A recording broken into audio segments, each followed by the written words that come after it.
तो गाइस पिछले जावा के ट्यूटोरियल के अंदर हमने किया था कि कैसे आप मेथड को ओवरलोड कर सकते हैं और कैसे आप एरे को मेथड के अंदर भेज सकते हैं। तो ये हमने पिछले ट्यूटोरियल के अंदर किया था। आज हम करने वाले हैं गाइस एक टॉपिक पे बात। अगर आपको मेथड के अंदर इनफाइनाइट टाइप्स ऑफ वेरिएबल्स भेजने हो, मतलब कि आपको नहीं पता कि आप कितने भेजोगे, 1 भेजोगे, 2 भेजोगे, 3 भेजोगे, 4 भेजोगे, 5 भेजोगे, 10 भेजोगे, 20 भेजोगे, आपको नहीं पता कि आप कितने भेजोगे, तो उसके लिए आपको कैसे मेथड को सेटअप करना होगा वो मैं आज आपको बताने वाला हूँ। ठीक है, तो गाइस आप क्या कीजिए, आप तैयार हो जाइए। मैं आपको एक नई चीज सिखाऊंगा, क्या कि आप कैसे एक मेथड के अंदर कितने भी एलिमेंट्स आप ले सकते हो। तो वो कैसे लेंगे, चलिए मैं आपको दिखाता हूँ वो आप कैसे करोगे। तो सबसे पहले क्या करते हैं गाइस, यहाँ पर मैं एक फाइल बना लेता हूँ। यहाँ पर मैं लिखता हूँ अपना जो आज का ट्यूटोरियल है वो है अपना 17 नंबर वाला, और जो गाइस यहाँ पर टॉपिक है वो है हमारा वेर आर्ग्स, मतलब कि वेरिएबल नंबर ऑफ आर्ग्यूमेंट्स। ठीक है, इसका मतलब है वेर आर्ग्स। ठीक है, जावा मैंने यहाँ पर क्लास बना ली है और यहाँ पर मैं फटाफट से मेन फंक्शन बना के यहाँ पर तैयार हो चुका हूँ। अब गाइस हमको क्या करना है, हमको कुछ फंक्शन बनाने हैं जो अनलिमिटेड नंबर ऑफ, मतलब वेरिएबल नंबर ऑफ आर्ग्यूमेंट ले सकें। ठीक है, वो कैसे बनाएंगे, सबसे पहले हम नोट्स पे नजर मार के आते हैं एक बार कि कैसे हम वो बनाएंगे। तो यहाँ पर गाइस हम आ चुके हैं, देखो आप देखिए होगी, तो हमारा जो ट्यूटोरियल है वो है वेरिएबल आर्ग्यूमेंट्स, मतलब कि हम वेरिएबल नंबर ऑफ आर्ग्यूमेंट्स किसी फंक्शन के अंदर कैसे एक्सेप्ट करेंगे। और गाइस हमारी जो नेक्स्ट वीडियो होने वाली है वो रिकर्जन पे होने वाली है। रिकर्जन को आप एक तरीके से मान सकते हो लूप,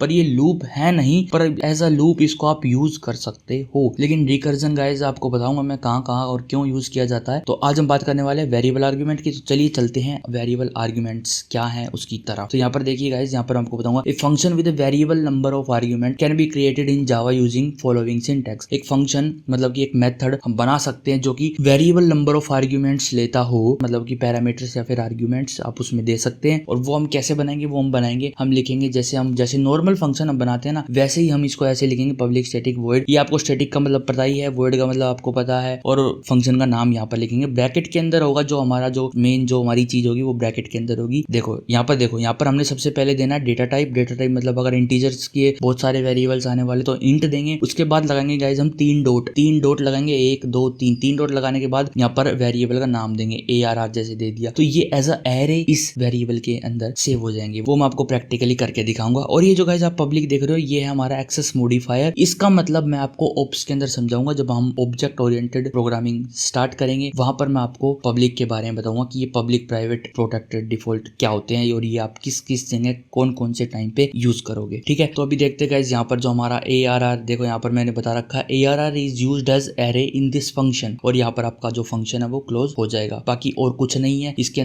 अंदर और कुछ भी नहीं है, बस आपने जो वेरिएबल नंबर ऑफ आर्ग्यूमेंट्स वाला जो फंक्शन बनाना था वो बन चुका है हमारा, यही है वो हमारा फंक्शन। और यहाँ पर लिखा हुआ है you can call this method with 0 और मोर आर्ग्यूमेंट, मतलब अगर आपके पास 0 आर्ग्यूमेंट है तो भी आप इस मेथड को कॉल कर सकते हो, या फिर 1 से ज्यादा है, जितने भी हो तो भी आप इसको कॉल कर सकते हो। तो यहाँ पर जैसे कि मैंने इस फन नाम के फंक्शन को यहाँ पर कॉल कर रखा है, एक फन, देखो यहाँ पे कोई वैल्यू नहीं दी, एक यहाँ पर 1 वैल्यू दे दी, यहाँ पर मैंने 4 वैल्यू दे दी, तो ये सारे के सारे रन करेंगे। तो ये रिकर्जन इन जावा हम करेंगे अगले वीडियो के अंदर। तो अभी हम चलते हैं अपने कोड की तरफ, वहां पर देखते हैं कि कैसे हम इसके अंदर वैल्यू भेजेंगे और कैसे उनका काम करेंगे। यहाँ पर गाइस एक मैं सम नाम का फंक्शन बनाता हूँ। ठीक है, तो मैं लिखता हूँ यहाँ पर पब्लिक लिख दो या मत लिखो डिफॉल्ट। अगर पब्लिक नहीं लिखोगे ना आप, यहाँ पर खाली स्टैटिक लिख के आप छोड़ दोगे तो ऑटोमेटिकली वो डिफॉल्ट वाला जो हमारा है वो सेट हो जाएगा। तो यहाँ पर मैं अगर लिखता हूँ स्टैटिक वॉइड और सम, ठीक है, मैं खैर यहाँ पर आपको जो है ये वॉइड नहीं बनाने वाला, मैं इसको रिटर्न टाइप में दूंगा, मतलब ये इंटीजर रिटर्न करेगा। ठीक है, यहाँ पर ये इंटीजर रिटर्न करेगा। तो यहाँ पर मैं क्या दूंगा, यहाँ पर मैं लिखूंगा ये इंटीजर वैल्यू लेगा, और इसके बाद मैं लिखूंगा डॉट। ठीक है, डॉट, और यहाँ पर मैं लिख दूंगा ARR। तो इसके अंदर ये हमारा सेव हो गया है। ठीक है, अब मैं क्या करता हूँ, यहाँ पर रिटर्न कर देता हूँ रिटर्न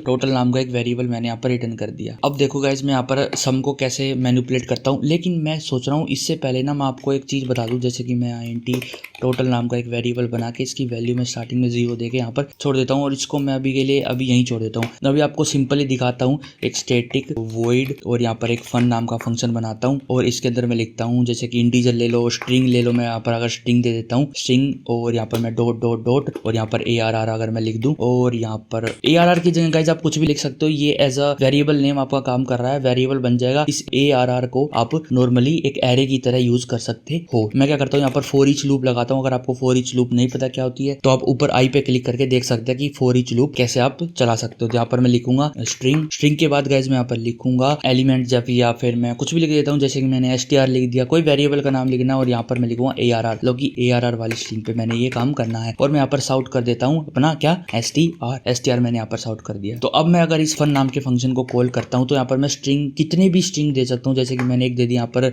डेथ नाम की दे दी है, और एक मैंने कोमा लगाया, और एक मैंने दे दी है यहाँ पर पीयूष नाम की दे दी है, और मान लो एक मैंने यहाँ पर बटलर नाम की दे दी है, क्या BUTTLER बटलर नाम की दे दी है। यहाँ पर आप सेमीकोलन लगाइए, जितनी मर्जी आप दे दो, ये क्या करेगा उन सबको प्रिंट कर देगा। ये मैंने फंक्शन प्रिंट के लिए बनाया ना, तो देखो यहाँ पर हमारा जो डेथ पीयूष बटलर आ चुका है। तो कितनी भी मैं इसके अंदर स्ट्रिंग दूं वो सारी एक्सेप्ट करेगा। ध्यान रखना कोमा लगा के बीच में जो कोमा है वो जरूर लगाना है। यहाँ पर अगर मैं कोमा दूं तो मैं अगर यहाँ पर कुछ प्रिंट करवाता हूँ, जैसे कि जो भी आपका नाम हो, अगर राहुल नाम हो, दिव्या नाम हो, आदित्य नाम हो, कुछ भी नाम हो, मैं यहाँ पर आपका नाम अगर दूंगा तो यहाँ पर देखो हमारा जो नाम है वो ऑटोमेटिकली यहाँ पर आ जाएगा। देखो डेथ पीयूष बटलर राहुल, तो ये सारे के सारे एज आर्ग्यूमेंट इसने एक्सेप्ट कर लिए। तो कितने भी आर्ग्यूमेंट दो या कितने भी मत दो, ठीक है, आपकी मर्जी। आप अगर नहीं भी दोगे तो भी ये फंक्शन जो है काम करेगा, ऐसा नहीं है ये फंक्शन चलेगा नहीं। अगर मैं इसको डायरेक्ट रन करता हूँ तो हमारे पास खाली आ जाएगा। यहाँ पर देखो खाली कुछ नहीं आया हमारे पास आउटपुट में। तो ये है गाइज, आप इसको ऐसे यूज कर सकते हो। और आप इसके अंदर एक कंडीशन भी लगा सकते हो, जैसे कि मैं लगाता हूँ इसके अंदर इफ, और इफ के अंदर मैं अगर यहाँ पर कंडीशन लगा दूं जो हमारी ARR डॉट लेंथ है, ठीक है, ARR डॉट लेंथ है, वो अगर छोटी है और इक्वल टू है 0 के, तो हमारा क्या हो जाना चाहिए, तो हमारा जो साउट है वो हो जाना चाहिए साउट। और मैं यहाँ पर दे देता हूँ no arguments passed in function, ठीक है, और एल्स में मैं यहाँ पर दे देता हूँ बाकी का काम। अब आप एक चीज देखना गाइस, यहाँ पर मैंने करली ब्रैकेट्स नहीं लगाए हैं, यहाँ पर मैंने जो है करली ब्रैकेट्स नहीं लगाए हैं, ठीक है, लेकिन ये काम करेगा। अब वो कैसे करेगा वो आप एक बार खुद सोचो। मैं करली ब्रैकेट लगाता, अगर मेरे को इस इफ एल्स के अंदर बहुत सारा कोड लिखना होता, मल्टीपल लाइन ऑफ कोड अगर मेरे को लिखना होता ना, तो मैं इसके अंदर करली ब्रैकेट लगाता। अगर मेरे को सिर्फ एक लाइन देनी है ना, तो मैं बिना करली ब्रैकेट लगाए दे दूंगा, ये सिर्फ इसी को एग्जीक्यूट करेगा। अगर मैं इसके नीचे एक और अगर सिंपल ये दे दूं ना, तो ये इसको एग्जीक्यूट नहीं करेगा। देखो एरर आ गया ना। तो इसलिए अगर आप करली ब्रैकेट लगाओगे तो इसका मतलब आप मल्टीपल लाइन ऑफ कोड देना चाहते हो। वैसे आप करली ब्रैकेट लगाओ, एक करली ब्रैकेट लगाना एक अच्छी बात है, मैंने यहाँ पर लगाया नहीं, बस मैंने आपको बताना था कि आप ऐसे भी कर सकते हो। तो यहाँ पर आप सोच रहे हो यहाँ पर तो मल्टीपल लाइन ऑफ कोड है, नहीं, एल्स के बाद भी करली ब्रैकेट आप जब लगाओगे जब आपको मल्टीपल लाइन ऑफ कोड देनी हो। अगर आपको सिंगल लाइन देनी है तो आपकी चॉइस, आप लगाओ या मत लगाओ। सिंगल लाइन का मतलब है यहाँ पर मैंने सिंगल फॉर लूप दी है, सिर्फ एक फॉर लूप दी है, बाकी का काम फॉर लूप के अंदर हो रहा है। ध्यान रखना, एल्स के बाद एक सिंगल फॉर लूप है, बाकी का काम फॉर लूप के अंदर हो रहा है। और जैसे मैं इसको यहाँ पर रन करता हूँ तो यहाँ पर देखो क्या लिखा आएगा, no argument passed in function, ठीक है। और जैसे ही मैं इसको कमेंट करके इसको अनकमेंट करता हूँ और इसको अगर मैं रन करता हूँ तो हमारे पास नो आर्ग्यूमेंट पास इन फंक्शन नहीं आएगा, और जो हमारे आर्ग्यूमेंट्स थे वे हमारे प्रिंट हो जाएंगे, जिस भी तरीके से हमने यहाँ पर प्रिंट करवा रखे हैं। तो ये आप ऐसे यूज कर सकते हो। मैं इस फंक्शन को यहाँ पर ना कोलैप्स कर रहा हूँ। कोलैप्स मतलब यहाँ पर आप जो आपके फंक्शन हो, जो आपकी क्लास हो, वहाँ पर आप कोलैप्स कर सकते हो और फिर अनकोलैप्स करके इनको देख भी सकते हो जब आपको चाहिए। मैं कोलैप्स कर रहा हूँ ताकि हमको ये फंक्शन आसानी से दिख जाए। अब मैं ये फंक्शन आपको स्टार्टिंग में तैयार करवा रहा था, तो ये क्या था, मैं इसके अंदर जितने भी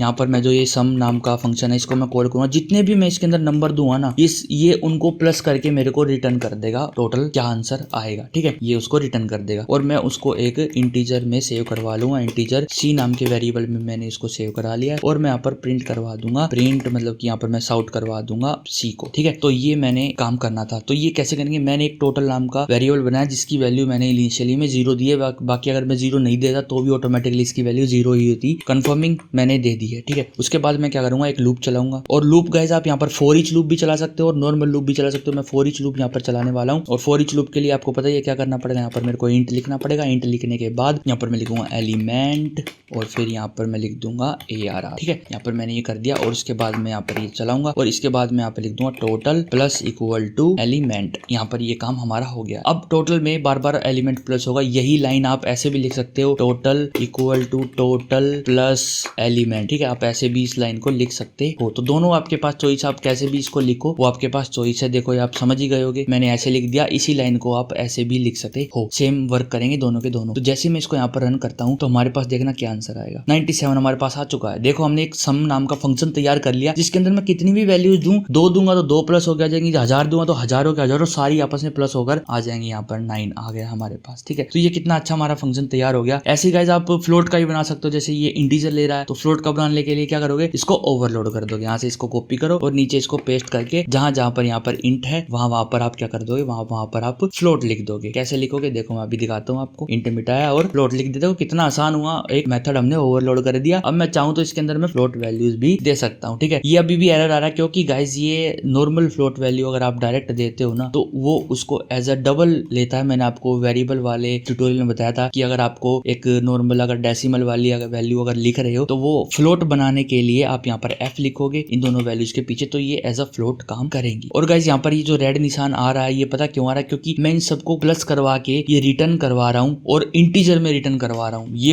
प्रॉब्लम यहाँ पर ये हो रही है, तो यहाँ पर मेरे को फ्लोट में रिटर्न करवाना पड़ेगा और यहाँ पर जो है मैं इसको रन करवा सकता हूँ तो हमारे पास जो आंसर है वो फ्लोट में आ जाएगा यहाँ पर, ठीक है। तो ये गाइज आप यहाँ पर बहुत अच्छे से यहाँ पर आप ये कर सकते हैं। मेथड ओवरलोडिंग भी मैंने आपको इसके अंदर एग्जांपल दे दिया है और नॉर्मल भी मैंने आपको इसके अंदर दे दिया। आप इसके अंदर यहाँ पर देखो पूरा का पूरा सोर्स कोड मैं आपको यहाँ पर प्रोवाइड करवा दूंगा डिस्क्रिप्शन में। अगर गाइज आपको वीडियो अच्छी लगी, अगर आपको पसंद आए जो मैंने टॉपिक कराया तो इस वीडियो को लाइक करो, शेयर करो अपने दोस्तों के साथ जिसको भी जावा सीखनी है। फ्री में कोर्स अवेलेबल है, ठीक है। आप यूट्यूब पर जाकर डेथ कोड लिख सकते हो, डेथ स्पेस कोड ये लिखना। यूट्यूब पर आपको क्या लिखना है, death space code. Enter press करोगे तो अपना चैनल आ जाएगा डेथ कोड। वहां पर आप जाकर प्लेलिस्ट में चेक कर सकते हो, हमारी जावा का कोर्स अवेलेबल है, फुल पाइथन का भी कोर्स अवेलेबल है और आगे और भी कोर्स अवेलेबल हो जाएंगे। तो गाइज मिलते हैं आपको फिर नेक्स्ट वीडियो के अंदर। तब तक के लिए गाइज चैनल को सब्सक्राइब करें, वीडियो को लाइक करें, शेयर करें मेरे दोस्तों के साथ। Thank you for watching, bye, see you in next video.